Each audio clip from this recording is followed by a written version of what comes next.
What Acosta did was to preempt further federal investigation based off of what they were initially finding. How do you see exploring that and exposing more of Acosta's role here that kind of set in motion sort of the cover-up feel aspect of some of this relative to federal prosecution? Look, I think we have obviously interviewed Alex Acosta. We've heard him answer questions. I personally and others believe he has not been fully truthful to the committee.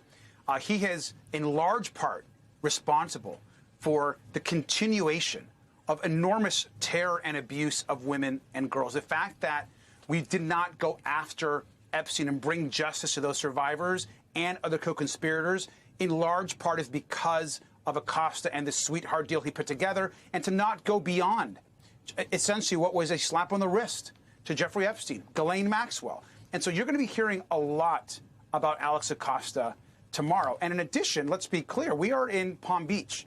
Palm Beach is also at the center of where this work happened, where the investigation and the line prosecutors were going to Acosta and asking for more prosecutions. This is the same location where at Mar-a-Lago, we know that there was essentially women and girls being recruited to then go work for Jeffrey Epstein in his homes. So all of this, and then to get appointed to Labor Secretary by Donald Trump, another resident, by the way, of the very city that we're in right now, Mar-a-Lago, which is not too far from where we are.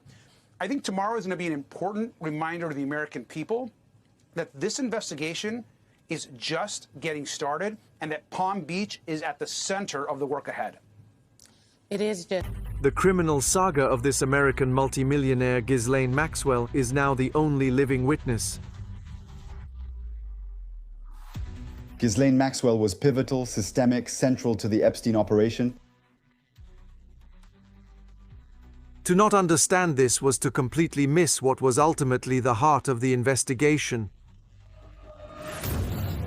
To this day, before police and the courts, she has always remained silent. But this morning, perhaps hope for a confession. Congressional representatives in Washington are preparing to question her via video conference from her Texas prison. The whole world holds its breath. Will she finally tell all? Because for several weeks now, more than 3 million documents, photos, and emails recovered by authorities from Epstein's computers have been released on the internet.